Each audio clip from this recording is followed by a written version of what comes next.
Alright, if you've read the title of the video, that's exactly what this is. I'm going to be going over 1410 as quickly as possible because this is a big ass patch and most of you guys probably don't want to read it, and neither did I, but I did it anyway. And I'm going to give you really condensed TLDRs on all of the changes. So, who cares about all this profile stuff? They just moved it over. Runeterra's in League. They changed Masteries again. Ranked is a change. There's no sort of demotion shield at all. It's just very fluid anymore, and you can duo into Master Plus except for the Asian regions. They buffed duo experience, and they actually buffed jungle experience to compensate so that they wouldn't fall as behind as solo laners. They also changed gold win streaks very slightly, but who really cares? They took away Corki's package and they made him fully AD.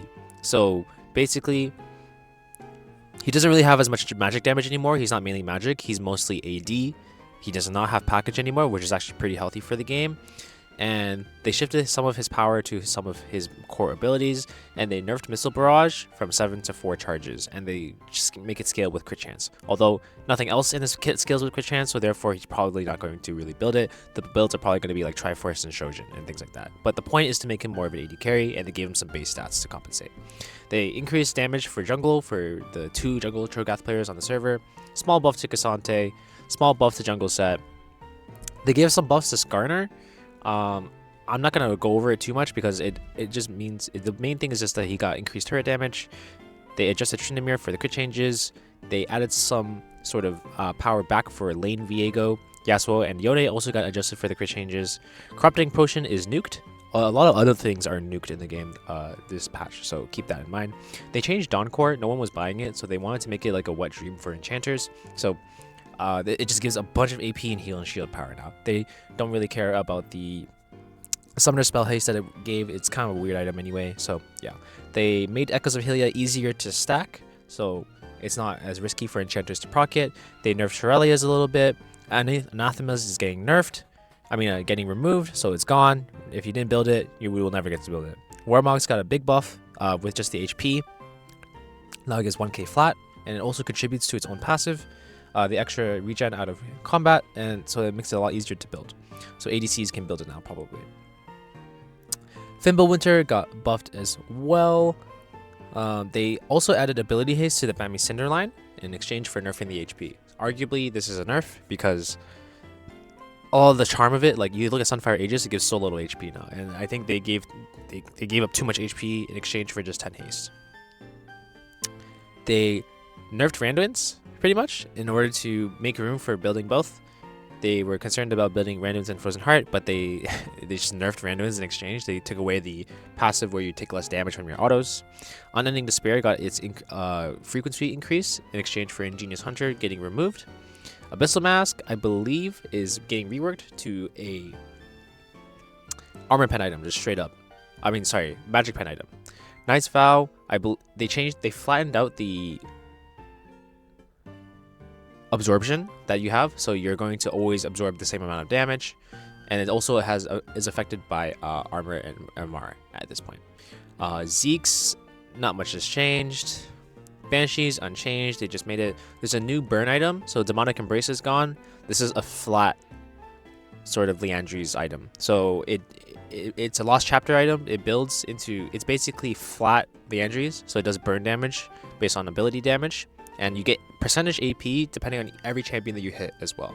So champions that have a lot of AoE and dot, so like Brand, Lilia, like this is your wet dream item because it does a lot of flat damage now. You're not going to struggle against champions with a lot of resistances or a lot of HP or low HP. It doesn't matter anymore. Ludens, they just changed it to be basically like a normal Ludens. There's no charge system anymore.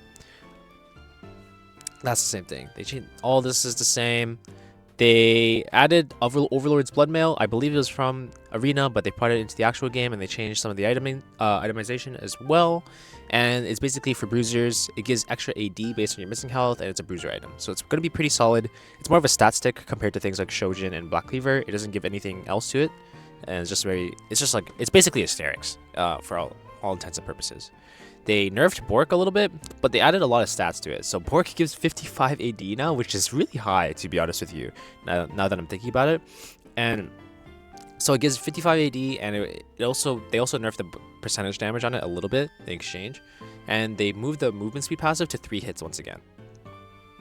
Cleaver got buffed. Its maximum capacity is now 30% armor pen, or armor reduction rather. So I think boosters are going to be pretty strong this patch because of all the items they are getting here.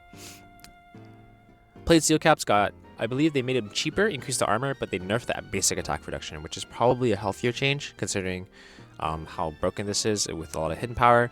Mobies is gone, which is very surprising. They're not popular, but they're pretty good in pro play, especially if you're like support. And it's kind of weird. They are replaced by the Symbiotic Souls, which basically has a similar passive where you're out of combat, but they gated it from early game because basically this is like a tier 1.5 boot, and it scales into your tier 2 boot once you walk 150,000 units. By the way, I did do the math. This is around 7 minutes at around 350 move speed, 360 move speed, and if you're constantly moving around, you're never standing still.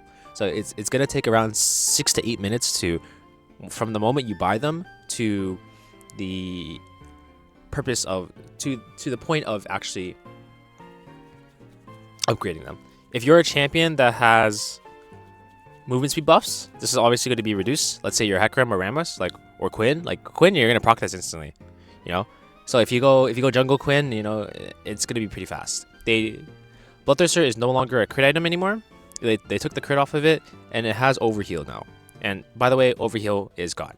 So they increased the AD in exchange, and they took off the extra AD above 70% health. Collector is just adjusted for the crit changes. Essence Reaver now gives mana on auto. So there's no sheen on it anymore. There's no spell blade. And it's great for the champions that just need a lot of mana in general. Like, it's still going to be good in Sivir. But probably even Corki probably benefits from this. Ezreal benefits from this. Lucian is probably pretty good. But it depends on the champion that you play. And yeah. Lifesteal is gone from Shield Bow, which is interesting. So it still has a shield, but there's no lifesteal component on it. IE increased into like a wet dream item. 80 AD, that's pretty strong. So I think ADCs, the point of this is to buff ADC, so it's gonna be pretty good. Kraken Slayer has move speed now. LDR no longer has the tank shred. So tank shred is reduced. I'm confused as to whether there's gonna be enough tank shred in the game, because I'm not even sure if cutdown's still in the game. We'll have to double check. But Merc Skim is no longer a crit item, but it has lifesteal now for some reason. Alright, so Navori Flicker Blade is basically the same thing, but it's more of like an attack speed item. So it doesn't give AD anymore. So some of the champions are going to feel really weird. So like Lucian, I'm sorry, brother. It's going to feel like ass. You know, like it's kind of funny. But champions like Kai'Sa would probably still be okay. And yeah. They also took AD off of all the attack speed items. So it's not like a all-in-one sort of damage booster anymore. But they increased the stats that it does give. So like PT got its attack speed doubled, which is insane, by the way. And also it's cheaper. So it's going to be a pretty strong item. Champions, as long as tanks aren't strong, ADCs are going to be very strong. In my opinion, based on the items that I'm seeing here. They also nuked Stormrazor. So sorry Jhin, if you go Lucian or Kai'Sa, some of these builds are going to be gone. They also changed Static Shiv to basically electrocute more based on champion kills and CS. The newest ADC item is Yuntao Wild Arrows, and it's for these really high AD crit champions. So they named Jhin, which is the first person to come to mind. So basically, when you crit, it does additional bleed based on your AD. So champions that have high AD but don't auto often are going to be really nice with this item. So Draven, think of Draven. You don't build that much attack speed. You can even go to probably even on Tryndamere, it's not that bad. Jhin, obviously, because when you crit, 35% of your total AD. When you have like 1000 AD, it's a lot of damage. Zephyr is important to kind of think about because it's the first boot upgrade that's been brought back in a while.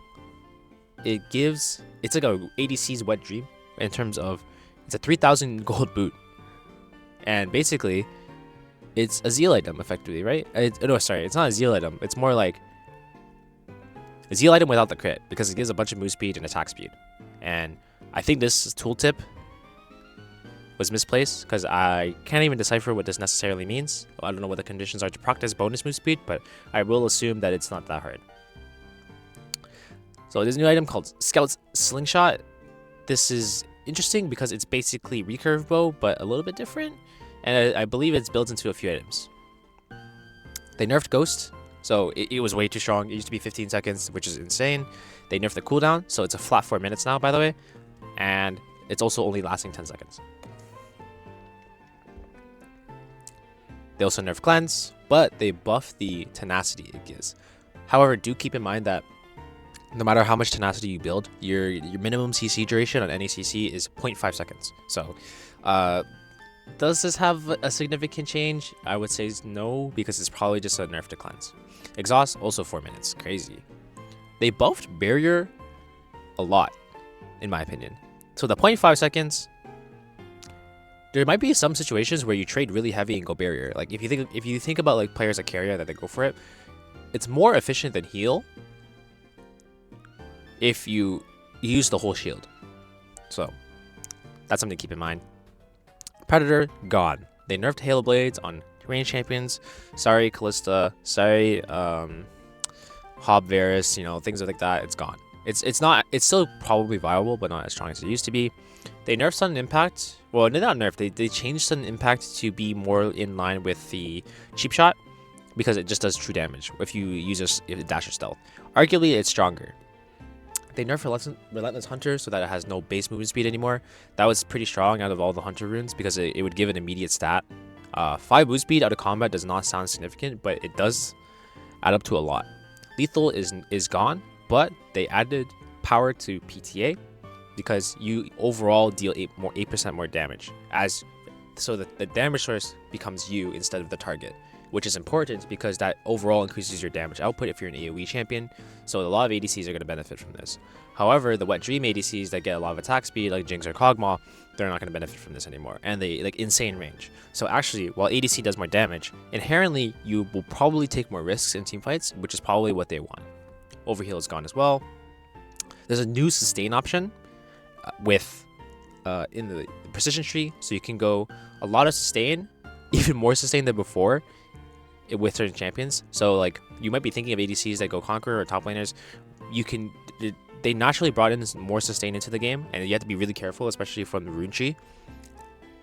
And we have to see how much that affects laning phases, because if laning phase becomes harder because a lot of players can just tech this becomes, this can become a problem.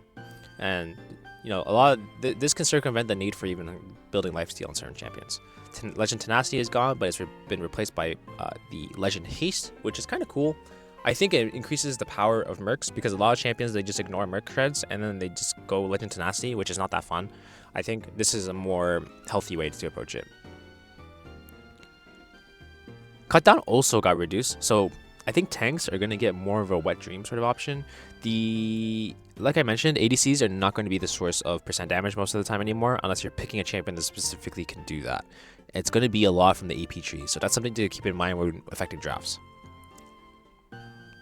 Fleet Fulberg getting nerfed, thank God, because if you combined it with Absorb Life, that would be ridiculous. Like champions like Kassadin or Akali, there's no way you're allowed to get away with like free laning phase like that. They probably still will, by the way, but if you think about how often you're hitting Fleet and how often you're proccing Absorb Life, if you take them in the same sort of page, it's not going to be that significant of a buff for sustain. Futures Market got removed in exchange for the credit card in terms of cashback. So now you get, once you buy your big items, you get some gold back. It's a little bit of a discount. It's kind of cool. So usually, if you do the math, let's say an item's like 3,000 gold, right? And you multiply that by 0.06, that's around 200 gold per item, which is pretty strong if you think about it, because if you over the course of the game, this can end up being 1,000 gold, which for a rune is pretty nuts, I'm not gonna lie. DMAT got removed. I think this is healthy because this is 99% of the time this affects only pro players because they're using it to manipulate certain waves on specific timers, and like it's not even being used for its intended purpose. If the teams are just generating timers to make game-winning plays at like certain points in the game, which is cool, but it's so niche, right? A lot of players are probably taking it and not using it for that purpose, right? All right, so this is also Jack of all trades, which is, I would think this is probably not going to be taken often. it's basically per stat that you buy, like per unique stat. Time Warp, it's like alright. I don't think they changed it very much. And the rest of this is all for fun changes if you really care. You know, they added some changes, significant changes to Arena and small balance changes to ARAM. I'm not going to go over it because they might just change it again. And they added some of the... They adjusted some of the augments to just be more balanced. So I'm not going to... It's not very important. And this is the rest of the stuff. And yeah, that's pretty much the patch. It's pretty big. TLDR, ADCs, they're gonna feel a lot of nice buffs. They nerfed... Summoner spells are going to be more significant. Like there's not going to be like there's going to be more major windows, so it's going to be important to kind of deal with them. And a lot of items are gone, honestly. So we have to wait and see how this sort of impacts the field. And I think this is pretty cool. I think they're making a lot of interesting changes, and you know, ADC players might finally not have to complain anymore for once. And you know, they get so much love, and I think this is going to be a cool patch to see how this sort of plays out. Hopefully, you guys enjoyed this one, and I'll see you in the next.